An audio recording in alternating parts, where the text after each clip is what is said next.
সকালবেলায় ঘুম থেকে উঠে দেখছি মায়ের রান্নার প্রিপারেশন প্রায় অর্ধেক, মানে প্রায় একদম কমপ্লিট হয়ে এসছে। বাবা যেহেতু সকালবেলায় তাড়াতাড়ি করে যাবে, তাই মা তাড়াতাড়ি করেই উঠে রান্না সেরে নিচ্ছে। বাবার টিফিন দেওয়ার জন্য পটল ভাজা, তার সাথে এরকম কেটে রাখা ডুমো ডুমো আলু ভাজা, বেশ কিন্তু খেতে ভালো লাগে বলো। নিরামিষের দিন, যেহেতু শনিবার তাই নিরামিষ হবে, তাই বাবার জন্য টিফিনে মা কিছু এইভাবেই ভাজা করে দেয়। তার সাথে কিন্তু পটলের করবে পটল পোস্ত, তার সাথে লেবু পাতা দিয়ে লাউ দিয়ে ডাল। তো ভীষণ টেস্টি কতগুলো রেসিপি, যেগুলো কি না মায়ের হাতে খেতে আমার বড্ড ভালো লাগে। আর পৃথিবীর যেখানেই খাই না কেন, যতই ভালো সে রান্না করুক না কেন, মায়ের হাতের রান্নার স্বাদের তুলনাই হয় না। কি বলো তোমরা, তাই না? যতই ভালো জায়গায়, যতই বড় বড় রেস্টুরেন্ট কি কেউ যতই ভালো করে রান্না করুক না কেন, মা যদি আলু সিদ্ধ ভাতও খাইয়ে দেয় না, তাও মনে হয় না অমৃত খাচ্ছি। সবার কাছেই সবার মায়ের হাতের রান্না সত্যিই অমৃত সমান। আর বাড়ি এসে যে এত সুন্দর সুন্দর টেস্টি টেস্টি রান্না খাই, ভীষণ ভালো লাগে। মা যেমনটাই করুক না কেন খুব ভালো লাগে। অনেক দিন পর এসে খাওয়া হয়, তো আমি তো মাঝে মাঝেই আসি, মানে সপ্তাহে একদিন করে তো প্রায় আসাই হয়ে যাচ্ছে এখন দেখছি। তো এসে মায়ের হাতের রান্না খেতে 4-5 দিন পর বেশ দারুণ লাগে, মনটাই যেন খুশি হয়ে যায়, জানো তো। আর মায়ের হাতের এই পটল পোস্তটা খেতেও হয় দুর্দান্ত। যতই ভালো হোক না কেন শ্বশুর বাড়িতে, শাশুড়িও খুব সুন্দর রান্না করে, কিন্তু মায়ের হাতের রান্নার যেন একটা ইমোশনসই আলাদা, খুব মানে একটা ভালো লাগার জায়গা, সত্যি কথা। তো দেখো পটল ভাজা কিন্তু হয়ে গেল, একে একে পটলগুলোকে ভেজে নিচ্ছে। আর পটলগুলো বেশ বড় বড়, এরকম বড় বড় পটলের পটল পোস্ত, সর্ষে পটল, তেল পটল খেতে কিন্তু দারুণ লাগে। আর এখন মা অন্য একটা কড়াইয়ে অল্প একটু তেল দিয়ে দিল, কারণ ওই তেলটা একদম কালো হয়ে গেছে, ওই তেলটা পরে দেবে। তারপরে কিছু শুকনো লঙ্কা অ্যাড করলো এর মধ্যে দেবে একটু হচ্ছে তেজপাতা, আর তার সাথে কিন্তু ফোড়নে যাবে জিরে। আর এর মধ্যে কিন্তু যে মশলাটা মা রেডি করেছে, তার মধ্যে দিয়েছে বাদাম। আচ্ছা, তোমরা বাদামের পরিবর্তে কাজু বাদামও দিতে পারো, তো মা এখানে খালি বাদাম ইউজ করেছে।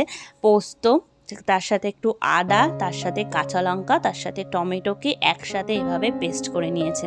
আর এই পেস্টের মধ্যে কিন্তু এখন কোনো রকম জল অ্যাড করবে না, অল্প একটু সামান্য আর কি ওই মিক্সিটা ধুয়ে যতটুকু জল দেওয়া ততটুকুই দেবে, এছাড়া কিন্তু জল দেবে না। মশলাটাকে খুব ভালো করে কষিয়ে নেবে যতক্ষণ না মশলাটা থেকে তেল বেরিয়ে আসে।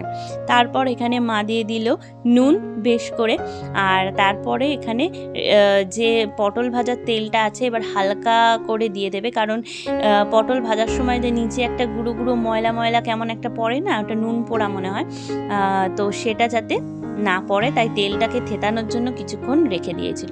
এইবার ভালো করে মিক্সড করে নিয়ে মশলাটাকে কিন্তু ভালো করে কষিয়ে নিতে হবে যতক্ষণ না মশলা থেকে একটা তেল বেরিয়ে আসে। এখানে কিন্তু মা চিনি দিল, তারপরে দেবে হচ্ছে এখানে হলুদ গুঁড়ো, আর আমি দাঁড়িয়ে দাঁড়িয়ে রেসিপিটা শিখছিলাম, বাড়ি গিয়ে করব। লঙ্কা গুঁড়ো, তারপরে দেবে জিরে গুঁড়ো, ব্যাস দিয়ে ভালো করে মশলাটাকে মাখিয়ে নেবে। হলুদের পরিমাণটা তোমরা যতটা লাগবে ততটা বুঝে শুনে দিতে পারো, নুন চিনি সবটাই তোমাদের মাপ অনুযায়ী দিতে পারো। আর এখানে দেখো ভালো করে মশলাটাকে কষিয়ে নিচ্ছে।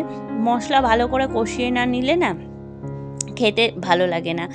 আর এদিকে দেখো একটা দেখেছো মশলা থেকে আলাদা করে তেল ছেড়ে আসছে, এরপর কিন্তু জল দিয়ে পটলটাকে দিয়ে দিতে হবে। দেখো মশলাটা একদম কষে এসেছে, ব্যাস মা এখানে পরিমাণ মতো জল দিয়ে এই যে পটলগুলো দিয়ে এই যে ভালো করে দেখো ফুটিয়ে নিয়ে নামিয়ে নেবে, ব্যাস তাহলেই হয়ে গেল।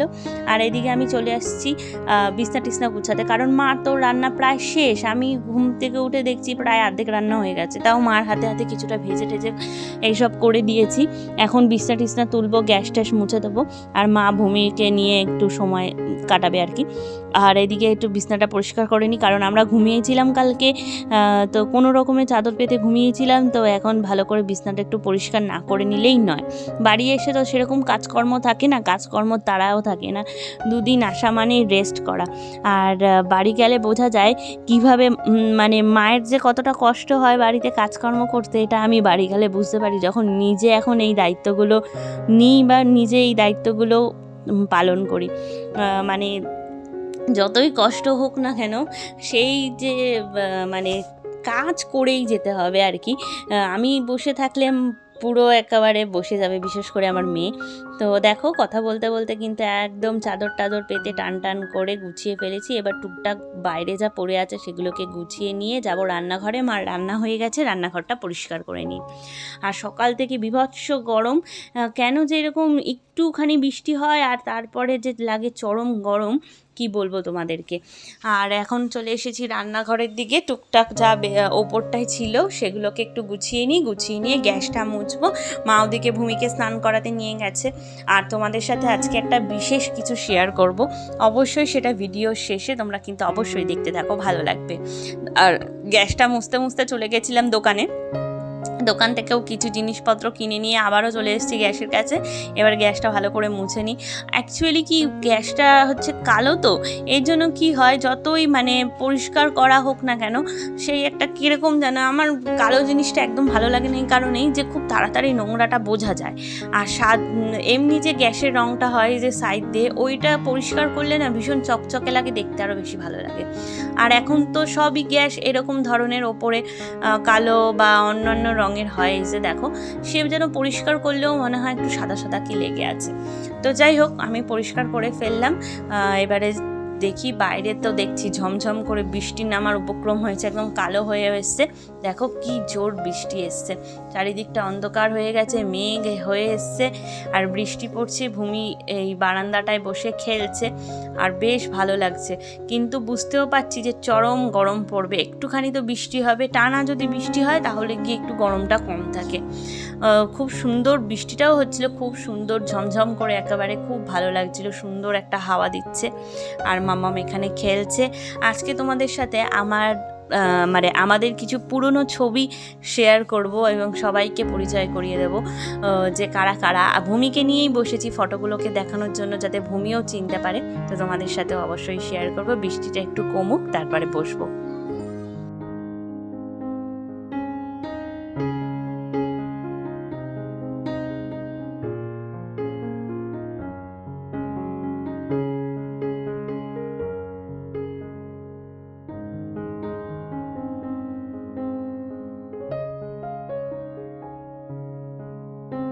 দেখো এই পিটারাটা খুলেছে, এই বাক্সের মধ্যে আমাদের অনেক পুরনো ছবি রাখা আছে। প্রথমেই দেখো আমার বাবার ছবি, এটা আমরা যখন মেঘালয়ে গিয়েছিলাম ঘুরতে তখনকার ছবি। আর মেয়ের জন্য তোমাদেরকে দেখাবো, তার সাধ্যই আছে, মেয়েটা খোলার সাথে সাথে ফটোগুলো নিয়ে টানাটানি শুরু করেছে। আর এটা বহু দিন পুরনোর একটা ফটো, মা যখন প্রথম দাদাকে নিয়ে আসামে গিয়েছিল তখনকার। আর আমার মার ফটো দেখো, এই দাদা কত ছোট, সেই সময় হয়তো ওর 3-4 বছর বয়স হবে, আসামে গিয়েছিল। এটা আমার মেজো পিসা। আর এখানে দেখো আমাদের ছোট ছোট আমার মাসি, আমার বোন, মাসির মেয়ে, আমি, আমার দাদা, আমার মামা, সেজো মামা, সবাই আছে। এই যে জামা পরে আছে, আর এই যে লুঙ্গি আর গেঞ্জি পরে আছে ওটা আমার দাদু। আর এইদিকে দাদা, আর এইদিকে হচ্ছে আমি বসে আছি। খুব প্রিয় একটা ছবি আমাদের এই ছবিটা, সত্যি। আর আমার মাকে দেখো কি ইয়াং লাগছে, মার বিয়ের পরের ছবি, আর এখন মাকে দেখো কতটা চেঞ্জ। ভূমি তো দেখে চিনতেই পারছে না যে এটা দিদা। আর এই ফটোটা দেখো ছোট্টবেলাকার, এটা হচ্ছে এই পাশে যে ছেলেটা সবাই সাদা জামা পরে আছে, আমার দাদা, আমার 2 দাদা আর কি। আর এটা হচ্ছে আমার দাদা দীঘায় গেছে, এটা আমার বাবা হচ্ছে শিলংয়ে গিয়েছিল তখনকার ফটো, ভীষণ সুন্দর ফটোগুলো। আর এটা কামাখ্যা মন্দিরের ফটো, যখন বাবা মা গেছিল কামাখ্যায় সেই সময়কার, প্রথম গেছিল বিয়ের পর আর কি দাদাকে নিয়ে। আর এটা আমার মেজো পিসি এই দিকেরটা, আর এই দিকেরটা আমার মা। কাপ হাতে নিয়ে আমার মেজো পিসি, আর এদিকে হাসছে, এটা আমার মা। ভূমি তো চিনতেই পারছি না দিদাকে। আর এটা তো অনেক পুরনো ফটো, আমি তখন 4-5 বছরের হব। আর মার কোলে যে বাচ্চাটা আছে ওটা আমার মাসির মেয়ে মাম্পি, আর এটা মা, এটা হচ্ছে আমার বাবা। ভীষণ সুন্দর একটা ফটো। আর এদিকে দেখো এই যে হলুদ শাড়ি পরে আছে এটা আমার ঠাম্মি, পেছনে আমার বাবা, আর নীল শাড়ি পরা এটা মা আর দাদা। আর এখানে আছে আমার দাদা আর দাদু। তো চলো আজকে এ পর্যন্তই। তোমরা ভালো থেকো, সুস্থ থেকো। অন্য একটা ভিডিওতে খুব তাড়াতাড়ি দেখা হচ্ছে। বাই।